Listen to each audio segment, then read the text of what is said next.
دی عمر رضی الله تعالی عنہ د اسلام راوړلو واقع ډیر عجیبه ده. یو ځل نبی علیہ الصلوۃ والسلام چې کله ډیر تنگ راغی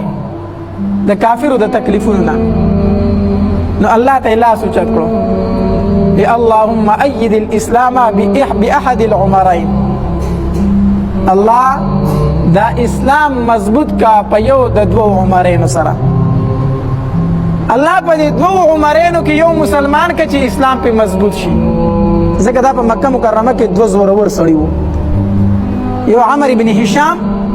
چې هغه ته مونږ او تاسو ابو جهل وایو، عمر بن هشام، او دویم عمر بن خطاب رضی الله تعالی عنہ. الله په دې دوه عمرینو کې یو عمر مسلمان کې چې اسلام په مضبوط شي، ځکه دا دواړه ډیر زورور دي او مونږ ته ډیر زیات تکلیف دی. دا دعا نبی علیہ الصلوۃ والسلام به بار بار غوښتله.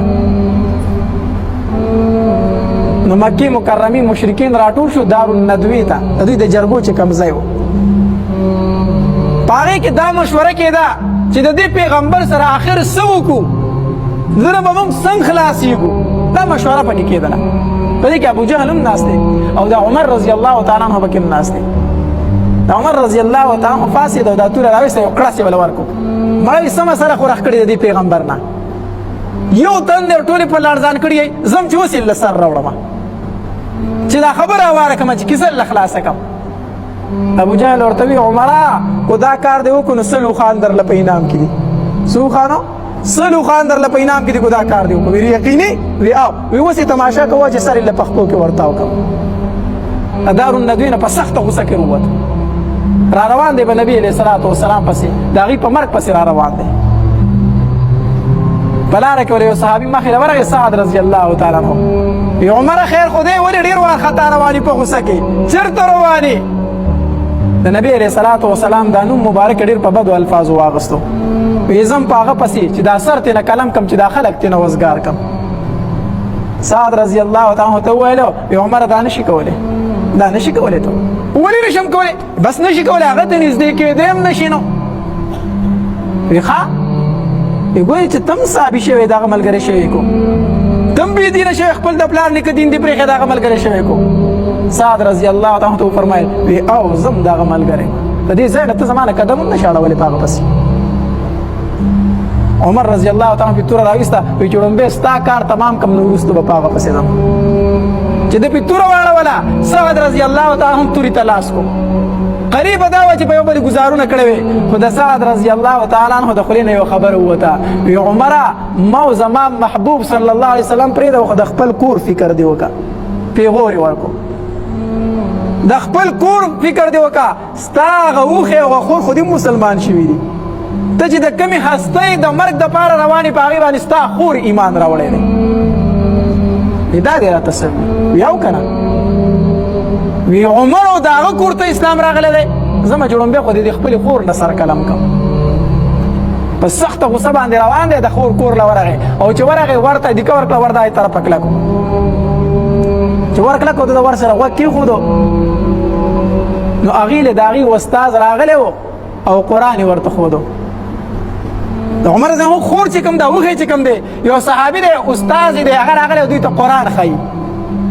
د چې د قرآن اوازونه واورېده، او دا خبره خو رښتیا ده، هغه خو یقیني مسلمانان شوي دي. د تورې دا موټی چې دی په دې باندې راکېښودل په دې دروازه، وی ور کولاو که خور یې پوه شه چې رور مې راغی، پوه شو را باندې. نو زر یې هغه استاد چې و هغه ته وي ته کوټې ته لاړ شه، ته پټ شه. هغه هم ویرېده چې عمر راغی، نو هغه ډایرکټ کوټې ته ننوته او د کټ ته لاندې پټ شو. وی ته مېلمه یې او زه یې خور یم او دی وښی دی، کو زموږ سره هر څه وکړو، خو ته پردی سړی ته پټ شه. هغه یې پټ کو او دا خور یې راله ور یې ورته کولاو کو، چې ور یې کولاو کو د به دې وښي باندې ور منډه کړه، د مرۍ نه یې ونیو او د تورې په دې موټي پې راکېښودل. وی تا اسلام راوړی دی.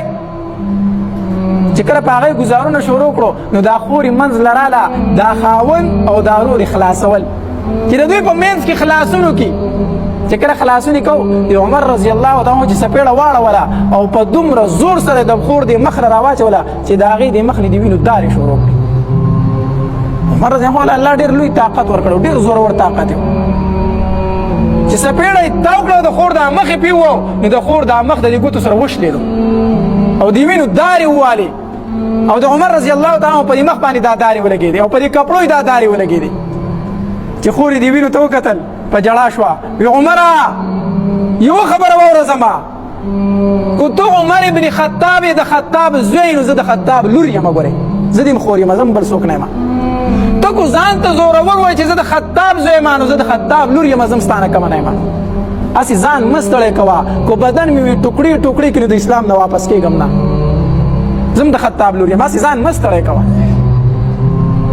عمر رضی الله تعالی چې خور ته وکتل جړا ته وکتل وینو ته وکتل ترسې راغی ترسې په زړه کې راغی وی ښځه دا پرېږده خو چې دا کم کتاب تاسو لوستو دا ماله لږ راکئ دا لږ ماله راکئ خور یې ورته یې نه شم درکولی وی ولې وی ته پلیت یې ته کافر یې قرآن پاک کتاب دی دا مونږ کافر له په لاس کې نه ورکو دې ته ته لاس نه شي لګولی عمر رضی الله ته ویل لږ خو یې راته ووایئ که نه لږ خو یې راته ووایئ که نه او دننه چې استاد خبرې واورېدې چې د عمر اواز خو بدل شو خبرې خو یې بدل شوې هغه ډایرکټ د کوټې نه راووت د کوټې نه راووت او قرآن یې کولاو کو وی عمره واوره عمره واوره او لومبې دا آیت چې څنګه راواړو نو دا آیت راواختېدو انی انا الله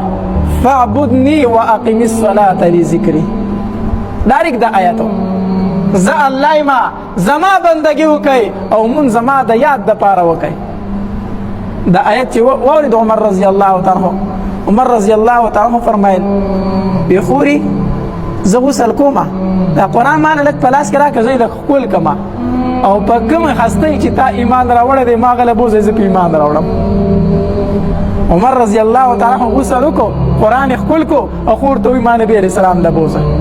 چې زه ایمان راوړم اوس دلته نبی علیه الصلاة والسلام په دار ارقم کې د خپلو صحابو سره ناست دی ځکه په مکه کې دا خبره خوره شوه وی عمر توره اغوستې ده او د نبي علیه السلام په مرګ پسې وتی دی ټوله مکه کې خبره خوره شوه که نه عمر توره اغوستې ده او نن دا قسم کړی دی په لات او په منات او په عزا باندې چې نن به د محمد مصطفی صلی الله علیه وسلم سر قلم کو په دې پسې وتی دی نبی علیه السلام په دار ارقم کې د صحابو سره ناست دی تمام صحابه پریشانه دي چې دی راشي نو موږ به څه کوو ځکه د جهاد حکم خو لا راغلی نه دی وجلې خو شونه نو دی خو به زموږ محبوب ته نقصان ورسوي موږ به څه وکړو په دې کې عمر رضی الله تعالی روان دی او سیده ورغی په دار ارقم باندې وردن نشو نبی علیه السلام د خپلو صحابو سره ناست و چې دی وردن نشو صحابه کرامو د تورې نه کړس ویسته ټولې تورې راویستې چې زه عمر خو راورسېد که نه نبی علیه السلام یې ماته یې پرېږدوئ ماته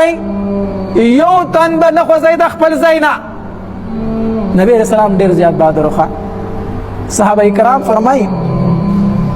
وی مونږ په ټولو کې زیات بهادر چې هغه نبی علیه الصلاة والسلام یو ورځ مدینه منوره کې د شپې او د دماکې غونته اواز وشو لوی درز وخوتو د شپې تمام خلک د کورونو نه غلې غلې روت چې څه چل دی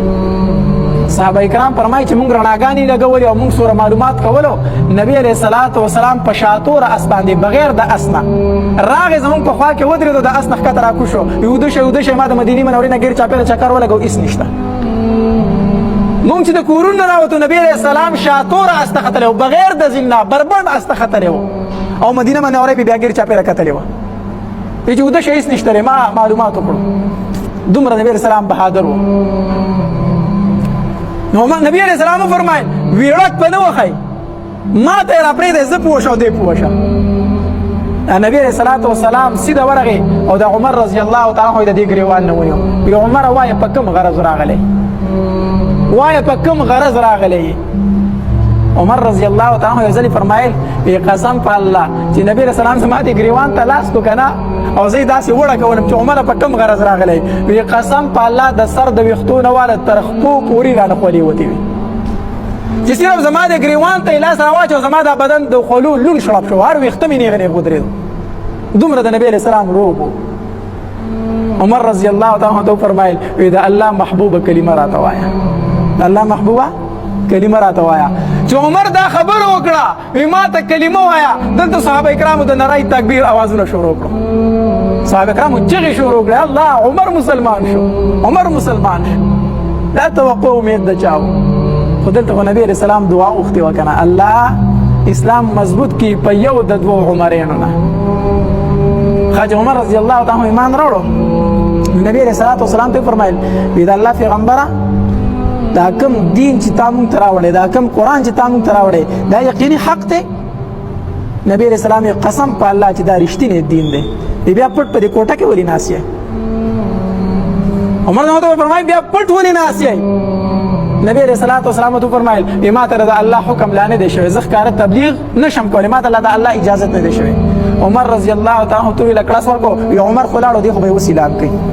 عمر پټ تبلیغ نشي کولی عمر پټ په کوټه کې نشي کېناسته زه خو لاړم ما خو د خپل ایمان اعلان وکړو او لاړ مکې مکرمې ته ودرېدو وی ای خلکو واورئ عمر ابن خطاب د نن نه بعد مسلمان دی او کو په چا کې طاقت وي نو وړاندې دي هلته کې ابو جهل او ملګري ناست دي چې عمر رضی الله تعالی د نبی رسول الله سر راوړي موږ له او دلته عمر په مکه کې اعلان وکړ د بیت الله شریف سره خواته وی زه مسلمان شوم او د نبی سلام خلاف چې څوک را مخکې شي دا د الله رحم دی رحم دا عمر چې کله ایمان راوړو اسلام راوړو هغه تکبر هغه غرور بیا هغه نو بیا عاجزي وه ما درته اوس وی حسن رضی الله تعالی فرمای وی د اختر روز و د